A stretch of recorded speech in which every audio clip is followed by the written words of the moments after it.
जब कभी मायूस होने लगो तो अल्लाह की मेहरबानियाँ याद कर लिया करो, पुरसुकून हो जाओगे। अस्सलामुअलैकुम, welcome to Sabika Hasan blogging. तो जी आज मैंने बनाया दम कीमा। बहुत ही इजी सी रेसिपी है, लेकिन बहुत ही मज़ेदार, बहुत ज़बरदस्त किस्म का बना था। और वैसे भी मैं आपसे हमेशा कहती हूँ कि दिल से अगर कोई चीज़ बनाई जाए तो उसमें ख़ुद ब खुद जायका आ जाता है।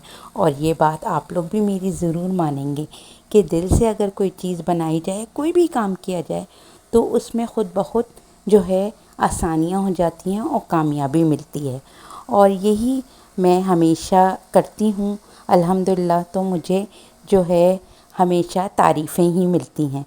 तो ज़रूर आप भी इस बात को अपनाइएगा। चलिए स्टार्ट करते हैं। मैंने सौंफ ली थी 1 टेबल स्पून, धनिया लिया था साबुत 2 टेबल स्पून, थोड़ी सी लाल मिर्चें ली थी, लाल मिर्चें 15 से 20 ले लीजिएगा। और काली मिर्च ली थी 1 टीस्पून, थोड़ा सा दालचीनी का टुकड़ा लिया था और 2 बड़ी इलायची ली थी, 4 छोटी इलायची ली थी मैंने। और ज़ीरा भी मैंने 2 टेबल स्पून लिया था। और जी मैंने ये भुने चने लिए थे आधी कटोरी के बराबर, मत समझे 5 से 6 टेबल स्पून।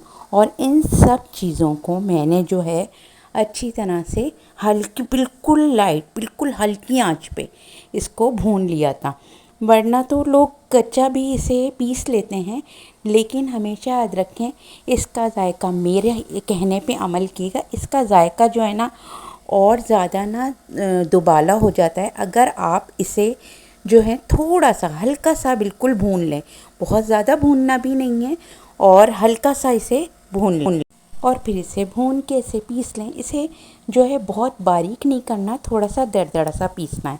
दरदरा सा पीसेंगे तो ये कीमे मिलेगा तो इसका जायका अच्छा होगा। कीमा बिल्कुल खुश्क होना चाहिए आपका और थोड़ा सा चिकना होना चाहिए। और इसे 2-3 दफ़ा मशीन से निकलवा लिएगा।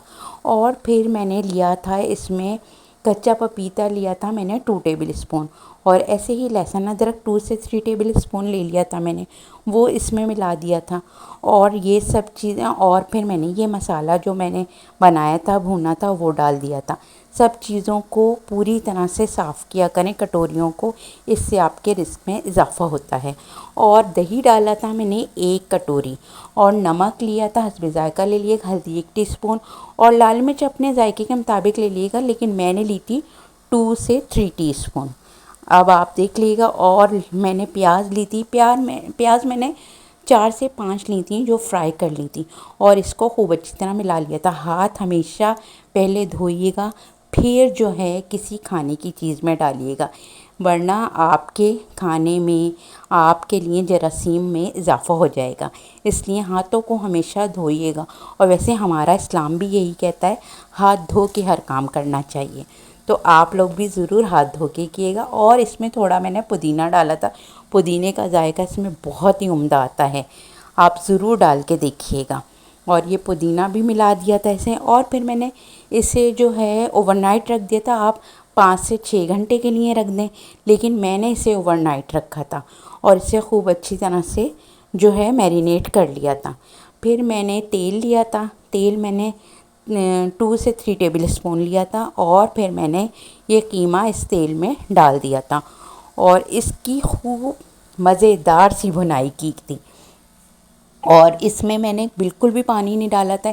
एक तो दही का भी पानी था और इसमें कच्चा पपीता भी पड़ा हुआ है और दूसरे कीमा भी इतना बारीक है, तो इसमें पानी डालने की ज़रूरत ही नहीं है। ये ऐसे ही इतना ज़बरदस्त भुन गया था कि आप जो हैं कोई भी मेहनत करने की आपको ज़रूरत नहीं है। बहुत ही ज़बरदस्त सा आपका जल्दी से झटपट सा डिनर या लंच जिसमें चाहें बनाना वो बन जाएगा फटाफट। और जी मैं आपसे एक बात कहूँगी, मुझको मालूम नहीं इंसान की तारीफ़, मेरी नज़र में वो अच्छा है जो किसी को दुख ना दे।